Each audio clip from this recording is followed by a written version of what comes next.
দেখেন আমি যে কোনো সাধারণ একটা ফটো সিলেক্ট করব, দেন এখান থেকে ক্রপ করে দেব, দেন এখানে 3D অনেক শেপ পেয়ে যাবেন। আপনি এই শেপগুলো খুবই ফ্রিতে ব্যবহার করতে পারবেন। আমি এখানে এই ছবিটাতে যে কোনো ইফেক্ট দিয়ে দিতে পারছি। এখানে অসংখ্য 3D ফটো পিএনজি শেপ পেয়ে যাবেন, যে শেপগুলো আপনি ফটোকে ক্রপ করে একেবারে ফ্রিতে লাগিয়ে নিতে পারবেন, যার কারণে আপনার ছবিকে দেখতে আরও আকর্ষণীয় লাগবে। এখানে পেয়ে যাবেন ইফেক্ট অপশনে ক্লিক করে আপনি আপনার পছন্দের 3D শেপ অনুযায়ী এখান থেকে কালার চুজ করতে পারবেন।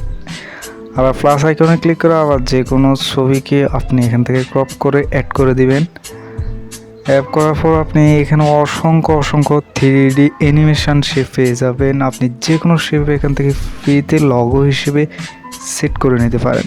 অ্যাপটির নাম আমি এই ভিডিওর শেষে আপনাদেরকে বলে দেব, ততক্ষণ ভিডিওটি কন্টিনিউ করতে থাকুন।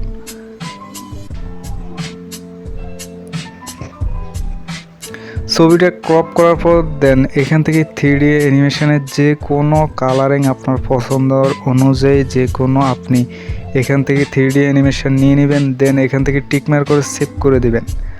আপনি অসংখ্য অ্যানিমেশন 3D এখানে পেয়ে যাবেন একেবারে ফ্রিতে। আপনি আপনার পছন্দ মতো যে কোনো অ্যানিমেশন এখানে অ্যাড করতে পারবেন। অ্যানিমেশন অ্যাড করার সাথে সাথে আপনাকে সবাই বস বলতে বাধ্য হবে, কারণ আপনি আপনার ছবিতে যে 3D অ্যানিমেশন অ্যাড করছেন তা যে কেউ চাইলেও পারে না। মোবাইল দিয়ে এত সুন্দর 3D অ্যানিমেশন আপনি এখানে একেবারে ফ্রিতে পেয়ে যাবেন। অনেকে কম্পিউটারও এই ধরনের শেপগুলো ইউজ করতে পারে না। তো অ্যাপটি যেভাবে ইনস্টল করবেন আপনার ফোনে, আপনি প্রথমে যাবেন গুগল প্লে স্টোরে এসে এখানে লিখবেন 3D photo editor. 3D photo editor লিখে সার্চ করার সাথে সাথে সেকেন্ডে যে অ্যাপটি পাবেন, থার্ডে যে অ্যাপটি পাবেন লগো দেখে ইনস্টল করবেন। এই অ্যাপটি আপনার ফোন সেটে ইনস্টল করে নেবেন, দেন অ্যাপটি ওপেন করে এখান থেকে ক্লিক করে দেবেন।